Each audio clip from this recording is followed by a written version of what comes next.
everyone. Thanks for joining. This is the very first session in this 5-part series on homeless prevention and diversion. I wanted to just ask just so we get an idea of who the audience is for this first session, if you wanted to put into the chat which agency or program you're with, if you're not with an agency or program, just who you're coming as. Are you coming as a community member? Do you work with an organization that you're hoping to hear some tips or discussion about homelessness prevention and diversion? So if you could just add that in, that'd be very helpful. And feel free to use the chat throughout. As Elliot mentioned, we'll be monitoring that. Okay, so I just wanted to do a quick introduction for our amazing presenters. We have with Family Promise of Hawaii, Executive Director Sam Church. We have with Catholic Charities Program Director Danny Gella, and with IHS, Housing First and Cares Associate Eric Conway. So I will be sharing my screen. You guys could just tell me when to go to the next slide. Let me just check the chat real quick. Awesome. Thank you guys for adding into the chat who you are with. Okay, so we've got homeless service providers, Department of Education, health plans, Mediation Center, American Job Center. Great, thank you guys. All right, I will pass it on to Sam to get us started. Thanks, everyone. Thanks, Morgan. Hi, everyone. Thanks so much for jumping on today. Sounds like from the folks Morgan had mentioned, we've got a great group in the room, kind of across the sector of both homeless service providers, folks working on the prevention side of things, as well as employment side of things. So that's really great to see just the diversity of who's here. Can you go to the first slide, Morgan?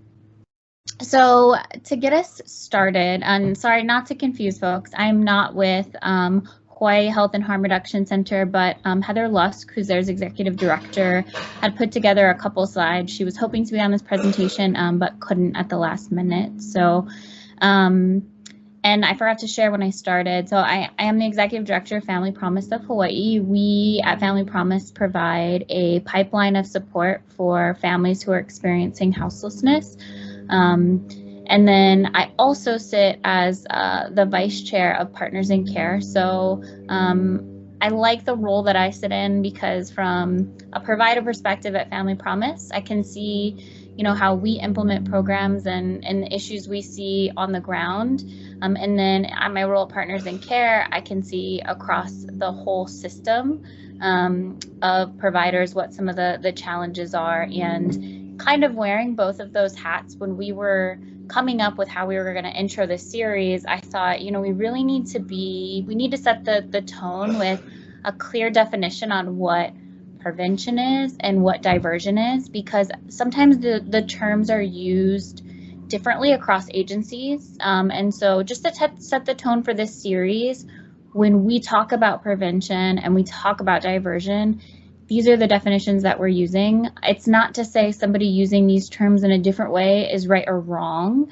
It's just to set the tone for when we're having conversations about what a prevention or diversion program is here. This is kind of the baseline for the definitions that we use. So prevention is strategies, a whole wide variety of strategies of efforts to help prevent housing crises from occurring and prevent people who are facing these crises from experiencing homelessness. And the way I think about prevention is that we are keeping people in place that are on a lease, that have some sort of housing that can be stabilized. Diversion strategies are practices that assist people to resolve their immediate housing crisis by accessing alternatives to entering the emergency shelter system. So prevention is really the intervention that takes place when somebody is on a lease, let's say, and they can stay in that location. We're able to provide maybe a little bit of rental assistance to help them stabilize there. Diversion strategies, on the other hand, we're working with folks who are already experiencing a crisis. So maybe they have already been evicted. They're starting to couch surf with family members. Or, we see this a lot in Hawaii. We see folks who are living doubled, tripled up, and the landlord finds out and wants that person out immediately, and that they're not on the lease at all. So it's not possible for them to stay in that existing household. So when we're talking about prevention, we're trying to keep people in the existing location that they're in. Diversion is those who are already at shelter's front door. Next slide, Morgan. So I think this kind of chart helps summarize it a little bit more too. And this comes from the National Alliance to End Homelessness. And then the previous definitions that were shared were from the USICH. And next slide, Morgan. So I wanted to share a couple things about what homeless prevention and diversion, and just some what homeless prevention and diversion are, and then also just some myths that I think exist out there in the community. So one thing we see a lot is that folks reach out in the community because they believe shelter is the only option. They don't necessarily know that there are prevention or diversion resources that exist out there. There's also a myth out there that if folks access shelter, they're able to more easily or readily access housing vouchers. We still get folks reaching out to us as an organization all the time wanting shelter because they think that's going to get them a Section 8 voucher. So we have to kind of overcome some of these myths that there are other resources outside of just the shelter system. Another myth that exists is, we get a lot of calls from folks who maybe they know that they can't sustain the current rent that they have and they're looking for a new unit.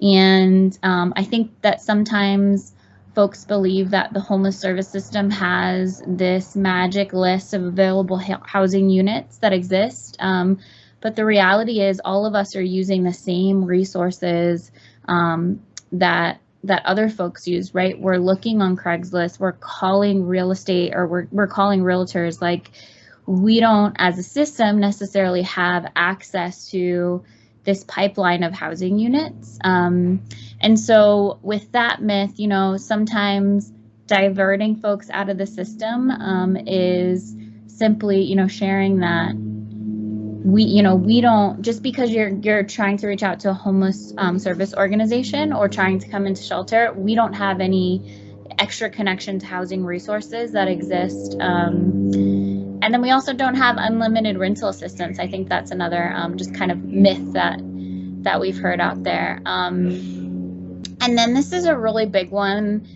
Securing and sustaining housing really requires a collaborative effort between households and agencies. Agencies, folks kind of sometimes reach out thinking that along with our magic list of housing units and unlimited rental assistance, that we can magically find a place for someone, but it doesn't work like that. It has to be a joint effort. And so with that comes, there has to be motivation on the side of the household, or else, it's just really not going to be successful.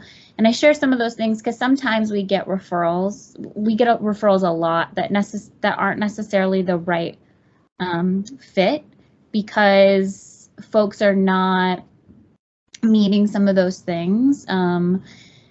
And this kind of ties into the next slide too of I wanted to talk about, can you go to the next slide, Morgan? Income and motivation. So when we're talking about prevention and diversion, these interventions are not going to be successful unless a household has some sort of source of income.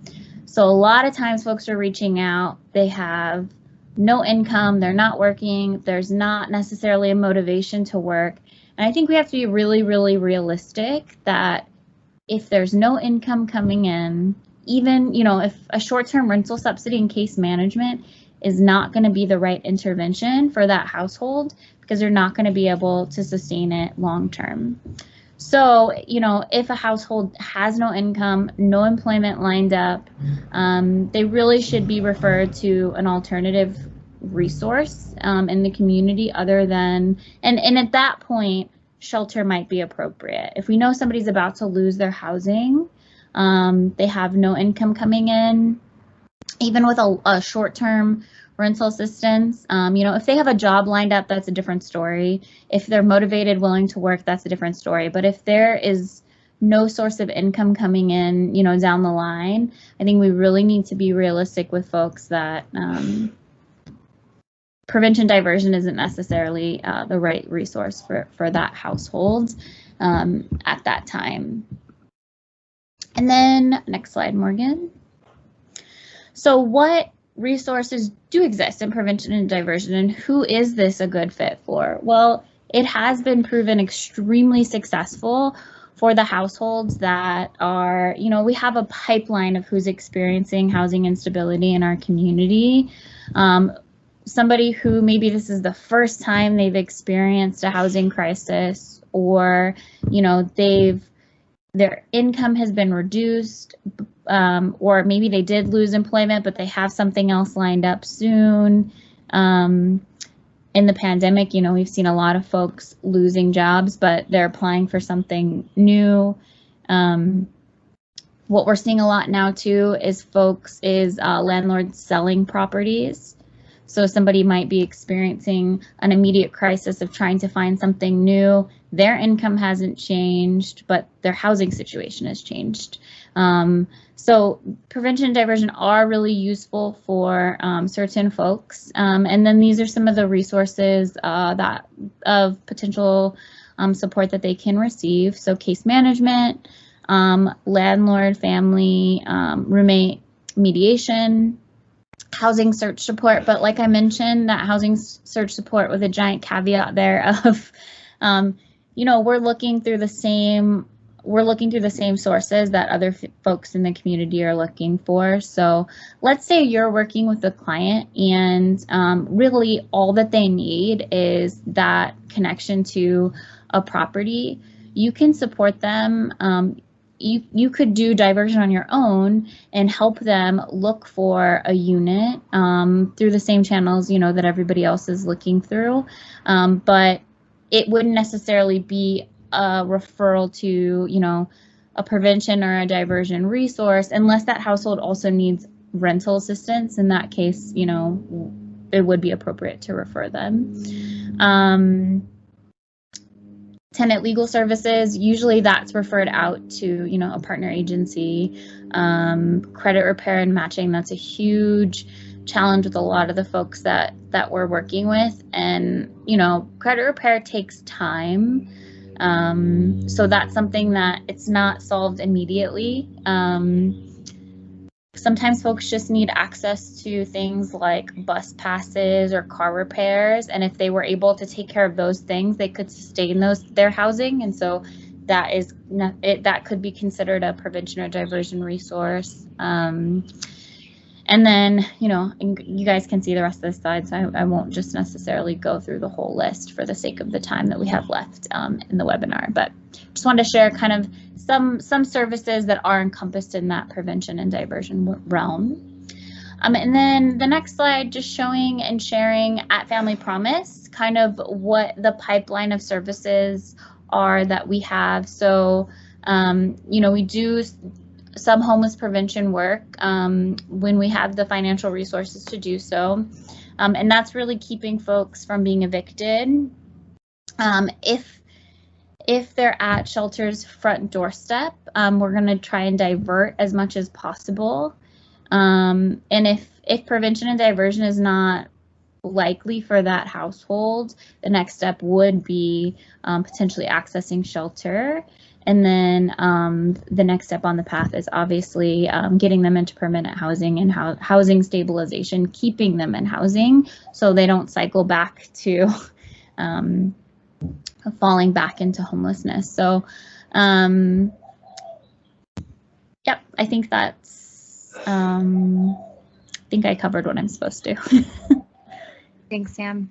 Yeah. Just wanted to make mention for those who have joined since the beginning, what we were just putting in the chat. If you have access to the chat, feel free to add in just who you're joining as, if you're joining as an agency or program, as an independent person in the community, if you're affiliated with someone that you're joining this session specifically for, then please feel free to put that into the chat. Just gives us a better idea of who the audience is to kind of tailor some of these questions and topics. Okay, so next we're going to go into just a little bit of discussion about some diversion strategies that you may have when someone is calling and say they're not eligible for a prevention program like Sam had mentioned. So I'm going to pass it to Danny to start us off on that. Thanks, Birgit. Yeah, thanks. Hi, everyone. Thanks, Sam, for sharing on that. My name is Daniela, Program Director with Catholic Charities Hawaii. I work in our housing assistance and referral programs at Catholic Charities Hawaii. So I just wanted to kind of like talk about what our diversion process looks like for Catholic Charities Hawaii when someone may not be eligible for any of our program assistance. It starts with our helpline. So our helpline, it consists of phone calls, emails, and walk-ins. The helpline mainly provides intake information and referrals. So although the calls are filtered to specific programs within Catholic Charities Hawaii through our helpline, most of the referrals that do come in are for financial assistance and housing. So most of our staff, which is our HARP staff within our division, along with the student volunteers, they go through the same training of resources and development, such as de-escalation, trauma-informed care, motivational interviewing, assertive engagement, cultural competency, to ensure consistency and continuity when we're fielding questions from non-HARP staff, right, into the community and also to the clients. So we do ask a series of questions to determine what their current or emergency situation is, right? Who is their support system? We definitely want to know what kind of support system they have in place, you know, such as family, friends, church, or even a caseworker that they may be working with. It just allows us to determine how we can better support this family or individual and provide proper in-house or outside resources should we say they're not eligible for any of our programs. So we do a financial budget when we do the screening process, and it allows us to determine what a household expenses look like. You know, if there's other resources that need to be in place to be eligible for our programs, we may divert them to housing resources to find a place to secure, or alternate housing options such as friends or family that they can stay with temporarily, or even employment resources, right, if they lack the income needed to sustain housing. We want to be able to connect them with the proper resources and financial assistance, right, to secure or maintain housing. We talked about earlier, for homeless programs to be successful, clients need income, right? And they need to be motivated to either increase their income or find a job to sustain housing. So while we do not want to turn away someone who needs financial assistance, we do our best to provide the resources needed to be eligible for program assistance. We also understand that when calls or walk-ins are received, it can be a stressful situation and frustrating, right? To be told that someone may not be eligible for program assistance, or these are the extra steps that you need to take to even qualify for assistance. So we ensure that we are asking if counseling services is something they would like to explore after we assess and screen for program eligibility. So we will either provide the intake number for the callers, or we will send in the referrals ourselves to our counseling services. So the main goal we really want to try to focus on is how do we qualify these families and singles for our program assistance, right? So while all strategies may not be effective when someone is not eligible for rental assistance, right? But what we're trying to do is we're working towards more of a permanent solution rather than a temporary one. So currently we do, with the rental relief program in place right now, we have been able to divert singles and families for assistance there. And in some situations, we coordinate the services with other financial assistance programs for eligibility.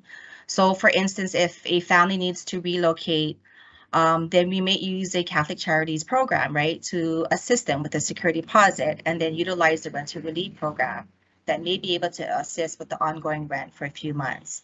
So these are just some of the diversion strategies that could potentially be effective depending on each household's situation. So a lot of this may make more sense later as we dive into the program overview later in this presentation. Next slide. Thanks, Danny. Now, did we want to just see from Eric and Sam if you guys had some examples of just calls you receive or other diversion intervention strategies you use?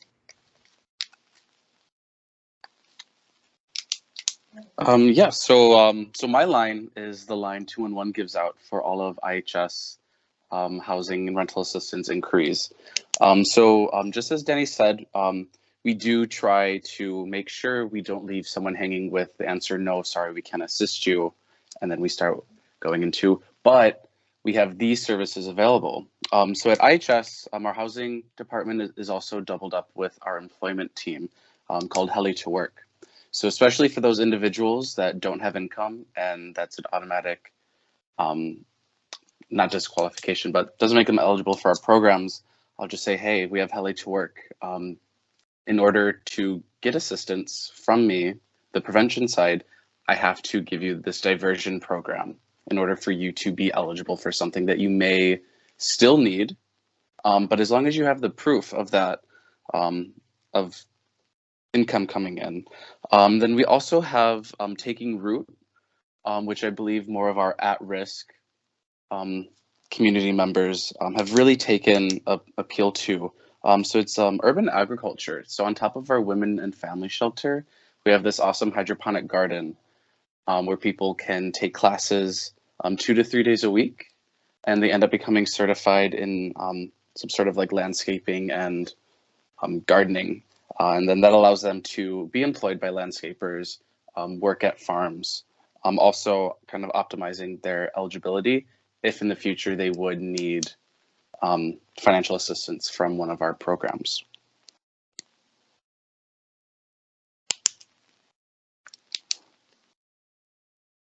Thanks, Eric.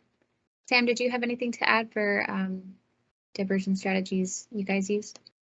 Yeah, so when someone reaches out to Family Promise for help, our team does an initial phone screening and kind of asks them a series of questions, because majority of the time folks are reaching out and they're reaching out for shelter, right? But our team is really trying to screen, can we divert them from shelter?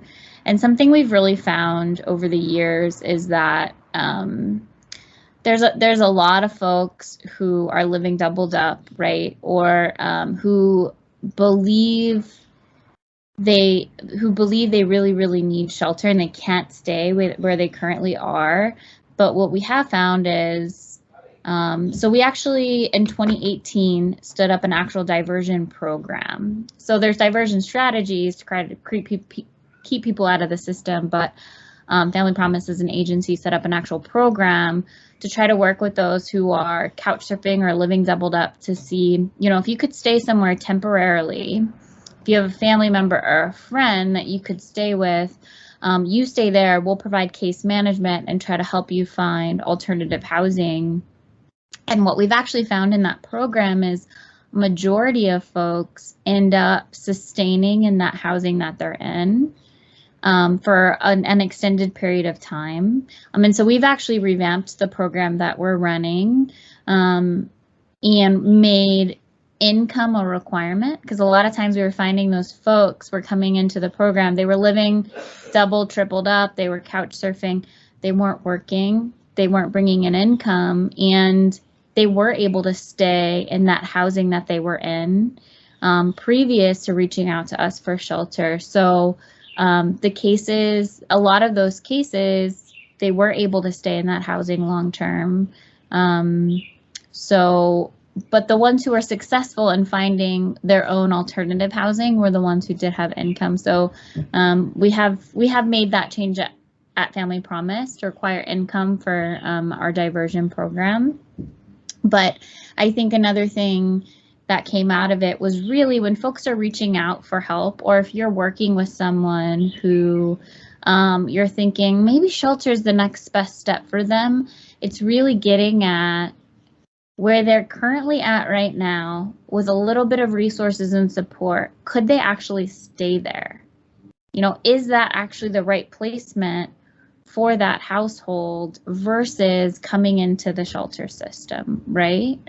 And I think if at all possible, other folks in the community, you know, when you're working with that household, it's really asking questions and trying to get at, could they stay? Could you stay in that placement? And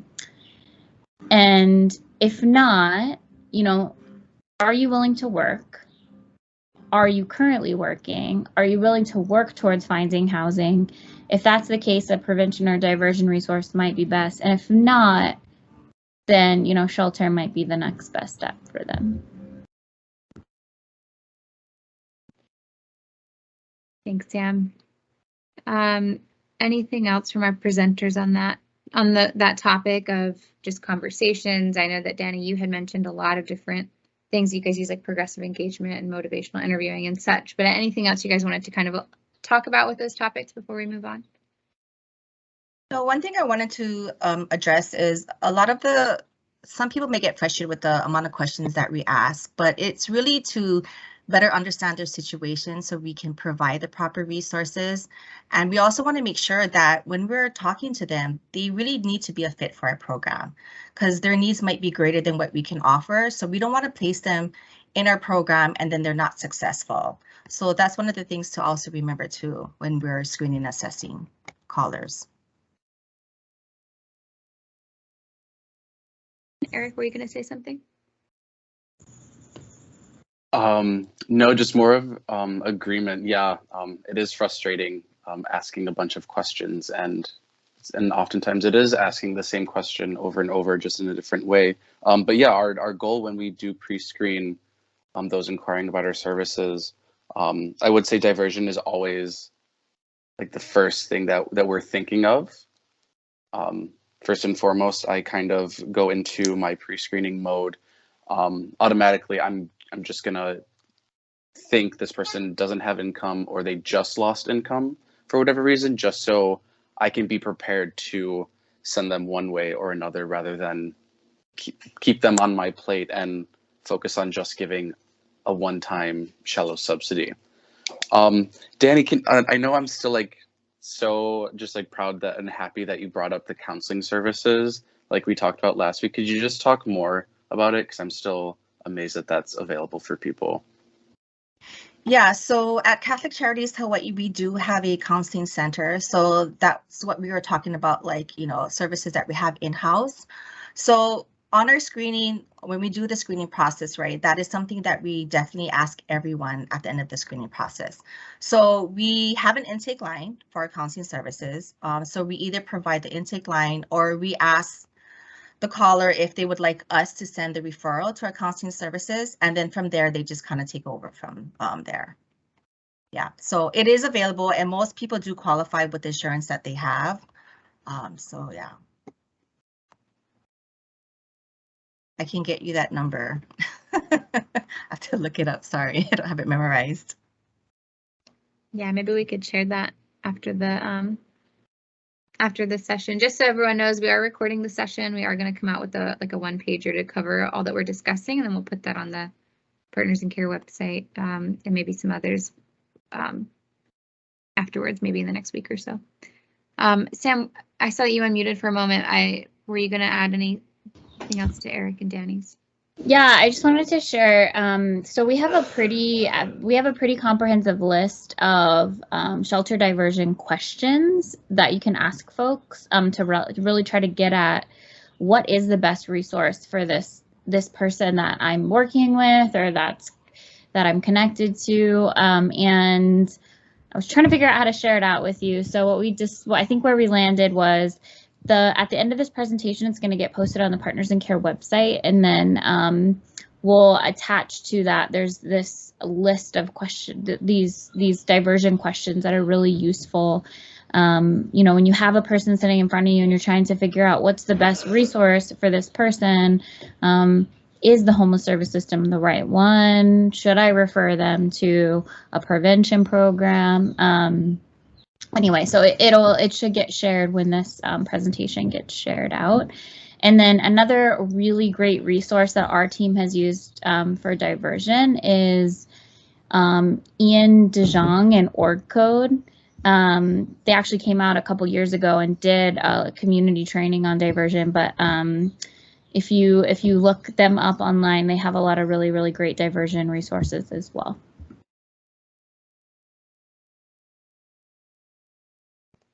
Thanks, Sam. And I just wanted to make note, Kara, we see your question about the program. So we're actually going to be going into program overviews now for IHS and Catholic Charities, and then we'll have time after that for any Q&A that people have. So, but we might answer that question in this, as Danny just said. Thanks, Danny. Okay, all right, I'll pass it to Eric. Do you want to start us off on your Yes. Hello again, everyone. I'm Eric from the IHS Housing Department, and I work on both sides of our housing programs, the PSH and the long-term subsidies, and then the short-term subsidy on our CARES program, which is households that were affected by COVID financially, whether it was a furlough, loss of hours, but anything just due to anything COVID related. Okay, we'll move on. Okay, so our programs on the short-term side, it's just some small umbrella of rapid rehousing. So our rapid rehousing program, they're able to assist with back rent, rent utilities, first month and deposit, depending on where the need is. Oh, sorry. Oh my God. Okay, sorry. I got so lost when the screen jumped. If you could actually just go back to the first one, and then I'm going to dive more on this slide. Okay. Sure thing. And then, so after rapid rehousing, we have our ESG, homeless prevention rapid rehousing program. They function the same way in the services provided, but I will get into the differences once I dive more into it. And then our final one is CARES. Like I said, it is those affected by COVID, and it's back rent only. At one point, I think initially when we received the grant, we were able to do move-ins, depending if people needed to move because of a job loss or income loss. Okay, and then we'll move on. Okay, yeah, so like I said, our rapid rehousing program and homeless prevention rapid rehousing programs are very, very similar. That's based on the things that they do offer, the back rent utilities, but most importantly, they do need, households do need to show sustainability of income, and they have to show the proof of hardship as to why they're unable to pay at this reason. And oftentimes it's usually a medical bill, or sometimes if like a car needed an emergency repair, something like that, just something that was beyond their control, just to show that, you know, this happened, I had to put my health first, my child's health first, my other half's health first, or my mode of transportation to and from work. I can't get to work now. I live in town and I work in Eva. I needed to do that. So those are some of the qualifying factors, but it is case by case scenario. And then, and just a footnote, those with Section 8 and public housing are ineligible for the back rent assistance through these programs, only because their rent is currently subsidized or income based. I won't get into assisting our houseless brothers and sisters through those programs. I feel that could be for another webinar in the series. But both programs do provide up to a year of case management just to see households through. Oftentimes, some households can receive additional assistance beyond the first one, and that is, again, very case-by-case scenario. So not everyone is eligible for assistance while they're still enrolled in the program just because they say they need it. And during that case management, that's when more diversion practices come into play, so that they're not relying on us to continuously pay if they fall short. Always coming up with a plan for them and working with them to figure out how to avoid maybe past situations and maybe hardships that they may foresee. And then what's the difference between rapid rehousing and HPRP, you may be asking. So the difference between that, if we can go to the next slide. Okay, it's the income eligibility. So our rapid rehousing program has a much higher income eligibility. So we are able to assist more households through this program simply because the limits are higher. And then our HPRP has fairly low. So this is, I believe that one's the 30% AMI. So it all just depends on if they qualify through their hardship and if they have income to sustain after we assist. And that's that on the HPRP and rapid.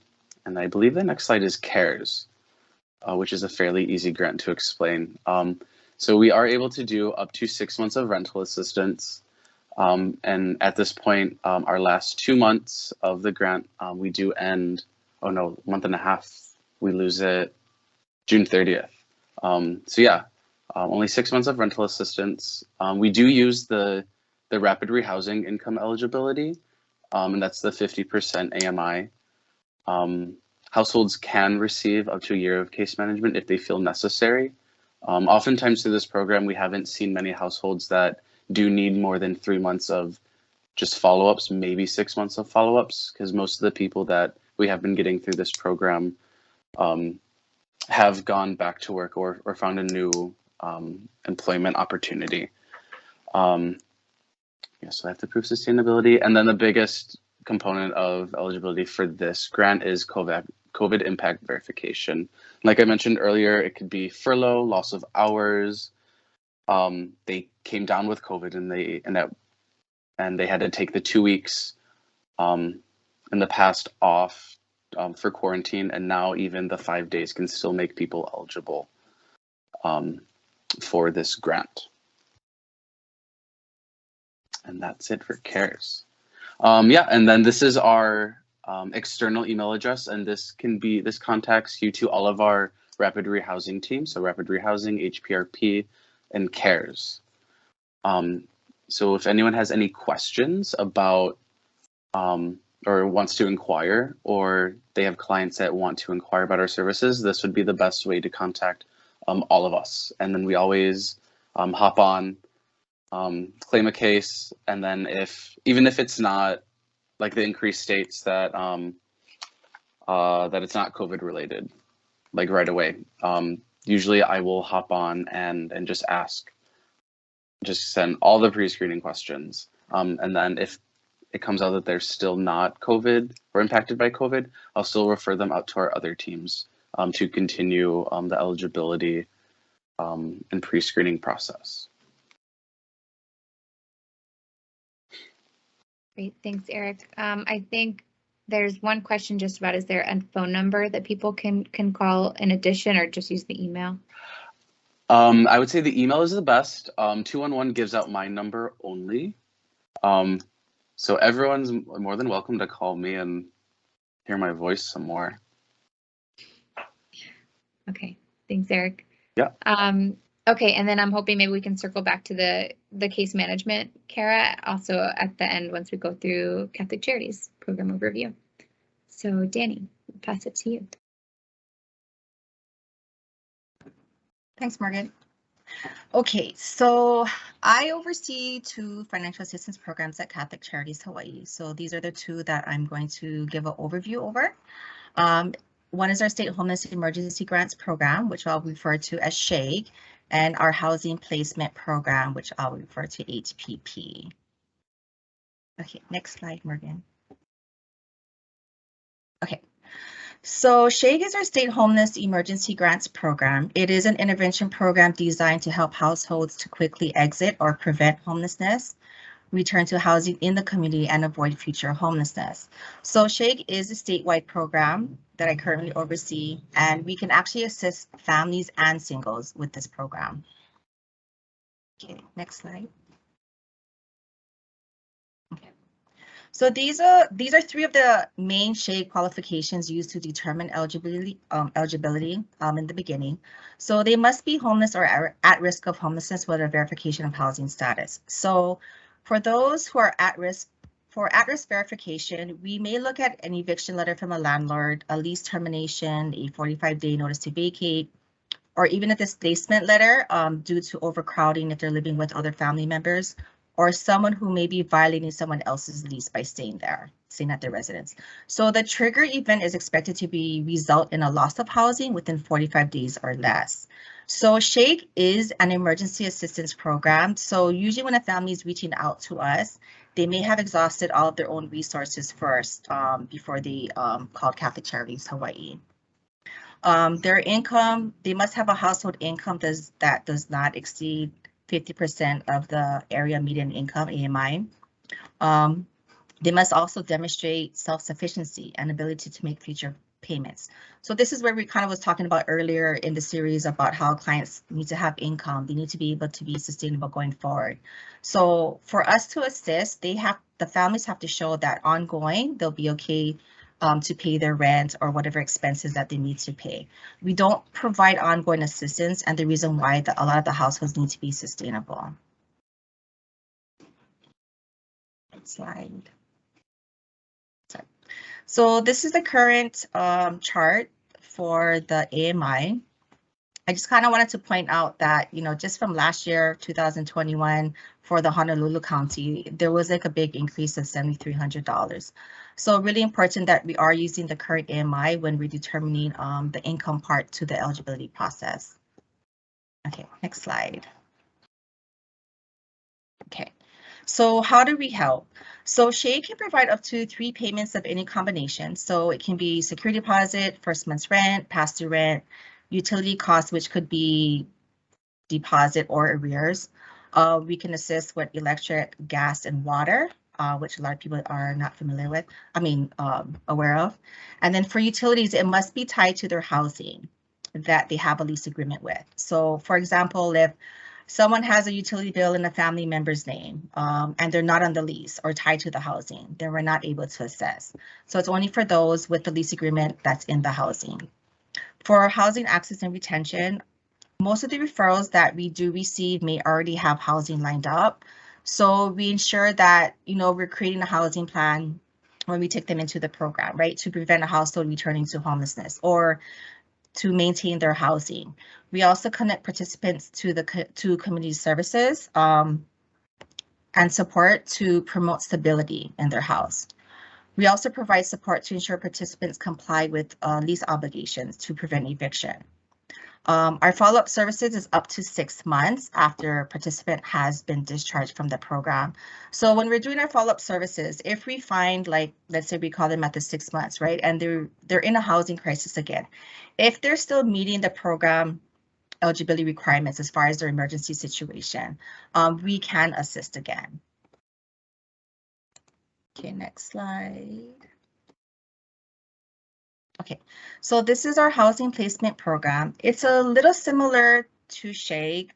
The only difference is they must have a minor in the household. So 17 years and younger, the child must be living with their custodial parent. We do get a lot of grandparents who have custody of their grandchildren. That would make them eligible as well too. Their household income must be 250% of the federal poverty level or below. They also must be imminent risk of homelessness or homeless. So most of the families that we do encounter have been low-income families on Section 8, or they have some type of housing subsidy. So many may not be imminent risk of homelessness, but having the resources to secure housing may be a barrier due to the high cost of housing, right? So part of the assessment and screening that we do in the beginning to determine eligibility helps us find ways to help a family qualify for program assistance. Okay, next slide. Okay, so this is the federal poverty level that we currently use to determine the income portion for eligibility. So this is actually 2018 that's currently being used for this contract and used to assess eligibility.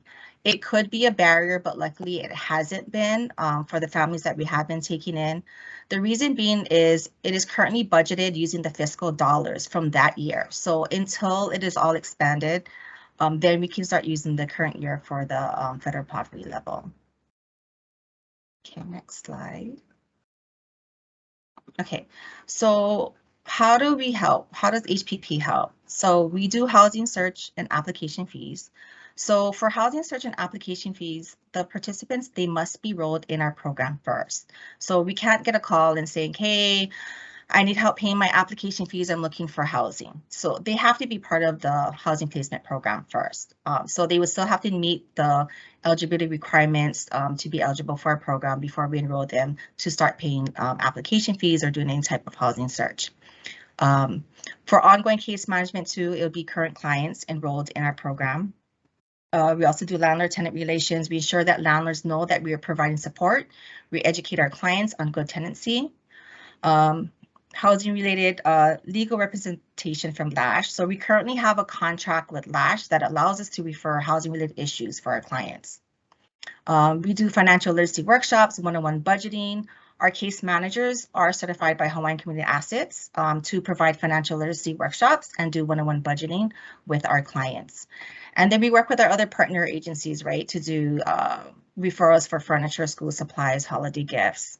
Case managers work with our clients to increase their non-cash benefits, right? It could be SNAP, getting childcare subsidy as well too.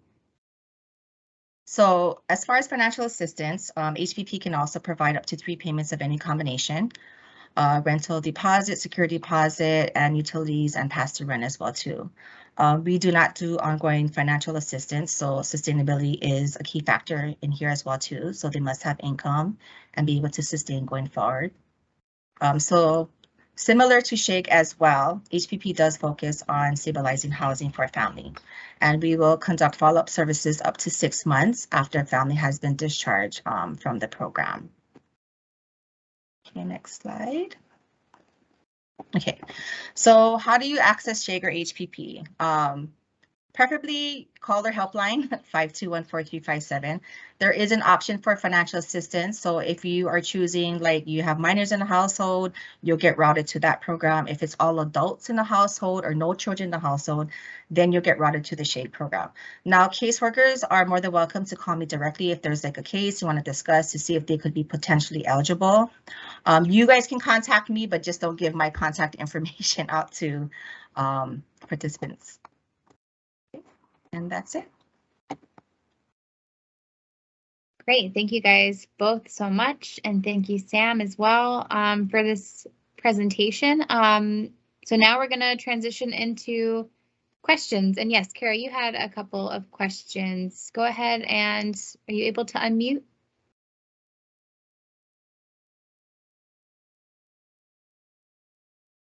I'm going to give attendees access for mics right now. Okay, and if people could just use the raising hand function, that would be okay. That would be great. So can Thanks, you Elliot. can you hear me? Yes. Okay, perfect. So SHAG, State Homeless Emergency Grant, is this an ongoing grant that Catholic Charities have year after year, or this is only for COVID for the last 2 years? That was part of my question, so that way I have some idea for timing. No, so SHAG is a permanent program that we have at Catholic Charities Hawaii, yes. Okay, so here's an example of something that this is a person that was actually evicted from Hawaii Public Housing for non-payment of $1,300, 83-year-old individual. I was doing outreach at Thomas Square. She came up to me, and would it have been better for me to just call Shag at that point? She is homeless. She does have money, $821 or so, because she's on SSI, has medical. We just reinstated her SNAP. Is this the kind of client works, works well with Sheg, or am I missing it? Because I'm just trying to find the resources when I meet people daily, so I know where to go. So you're saying they're already evicted though from public housing? Yes, they were on the street for about 10 days when they just happened to come to my table at Thomas Square. Yeah, so it might have been good to contact us prior to them getting evicted, right? Then we could have probably saved their housing. Because one thing you need to keep in mind is that SHAG is because we don't provide the ongoing assistance. The individual needs to be able to be sustainable on their own. So it has to be housing they can afford. So now that they're not in public housing, what type of rent are they going to be able to afford going forward? That makes sense. Right. So I guess I was going back to the point that my note says, maybe I misunderstood you, at risk of homelessness and or homelessness. So homeless. So that's the reason why this client just popped up. She was already homeless. Yeah. So is Yes. Shag more at risk of homelessness? Because I don't see people in their apartments. Obviously, I'm on the street, so they're already homeless. So we do both, but just keep in mind when I talked about the program eligibility requirements, the 1, 2, 3, see if they meet those 3 first, and then that's how we can determine if they're fit for SHAG or not. So the clients they need to still be a fit for our program based off of our eligibility requirements. So there's a 50% AMI and be able to be self-sufficient. And well, Yes. they were Hawaii Public, so it's 30% of her income. It was just because she panic bought. Her story was she panic bought in August of 2021, and her bank had fees. So we cut that out. We cleaned up her banking situation, but because she was overdrafting with all her fees, her money was just being taken out. Like out of the $800, $600 was taken out for fees. Yeah. So it was that type of situation once we figured it out. But I'm just saying, moving forward, if I'm sitting at my table and someone who comes up saying, hey, I just got recently evicted, then SHAG is not really. Yeah, so it just depends if they meet those eligibility requirements first, because sustainability is the key, right? And then 2, do they have housing lined up that they can afford? So if they were still in public housing, then for sure, yeah, we could probably step in. But if you want to talk more, Kara, you can contact me directly and then we can discuss more. Oh yeah, okay, no problem. I'm just making my notes. Thank you so much, Daniel. No problem. Yeah. Hi, Kara. It's Eric from IHS. It's a very unfortunate situation that person got themselves into.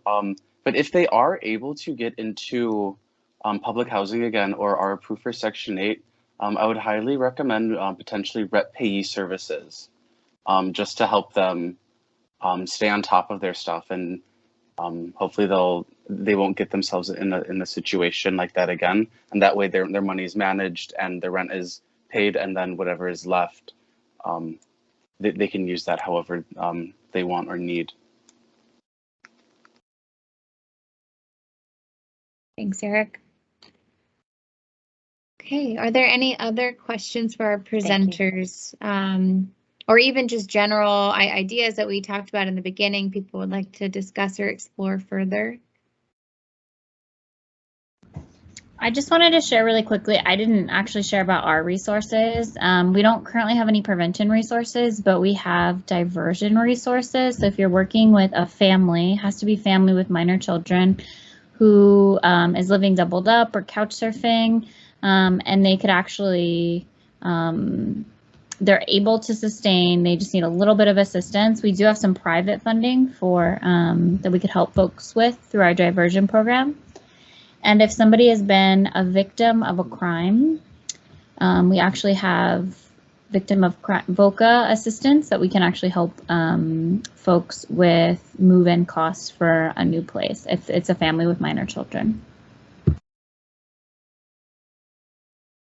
Thanks, Sam. Well, people can still think if you have any other questions. I'm just gonna make an announcement for the next session and just the series in general. So this is a 5-part series. And Danny, you even brought up financial literacy and budgeting. That is going to be a session I think it's the very last session on tenancy skills and budgeting, where we'll have Hawaiian community assets on the line. We'll have a session focused around employment programs with the American Job Center and HCAP on the line. A session on just how to look for unit rental. So a lot of what we've discussed today, some things that may be obvious may not be. What are the ways to where to look for applying for a unit, how to put your best foot forward when looking for a unit. So those will be the last 3 sessions. And I wanted to see, Emma, if you're able to unmute, did you want to just make mention of what next week's session will be? Sure, Morgan. Thanks for the opportunity. So session number 2 next Wednesday, May 25th at the same time is going to focus on the title is Subsidized Housing and Rental Assistance, Keeping Vulnerable People Housed. And so the focus is going to be on those that do have some kind of housing assistance, whether it's public housing, Section 8, or some other type of housing voucher, or those who may be eligible for the rent and utility relief funding, to try to help keep them housed, identify common issues that come up that might result in loss of housing or loss of subsidy, and to also just touch on the current state of the city's rent and utility relief program for those that are currently receiving rent payments through that program, or those who have not signed up but might be eligible and find themselves needing that rental assistance. And so hopefully you can all join us next week, Wednesday, and I think PIC will be sending out a reminder and the link to that session. Yes, thank you, Emma. So I'm seeing Lisa's question. Yes, so we'll be sending out an infographic for that session and the Teams meeting link. That'll be coming out very soon. And then we'll also send that. Emma will have that as well, so you could send it to your group of folks who may be interested. If anyone is nervous about receiving the slides or recording, or not sure if you will, feel free to email us, and we'll make sure to let you know when those things are posted on the website for you to access the things that we've talked about today. So yes to there being contact list of the people that presented today. Garrett, I'm not sure what your question is. You said, what is the name of that program? Which program?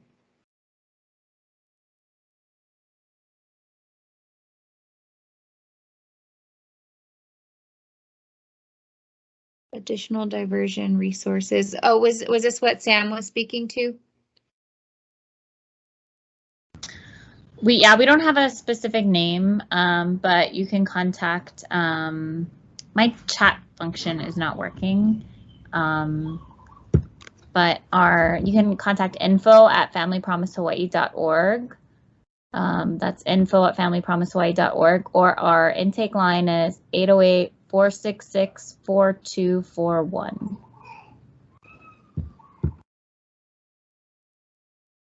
Is it that one, Sam? info@familypromisehawaii.org. Yep. Okay, great. Thanks, Sam. Any other questions? Okay, well, thank you everyone for joining. A huge thanks to our presenters. Also, just wanted to mention that this series has been put on in collaboration with the Governor's Coordinator on Homelessness Office. So big thank you to Emma. She's been helping me with putting a lot of this together. And then as well with the Legal Aid Society of Hawaii and Mediation Center of the Pacific. So thank you, everyone. Feel free to share as the other sessions come out. Feel free to share it. It's not just for homeless service providers, but non-homeless service providers, whoever may find it useful to take part in this series. Thanks, everyone. Have a great rest of your day. Thank you.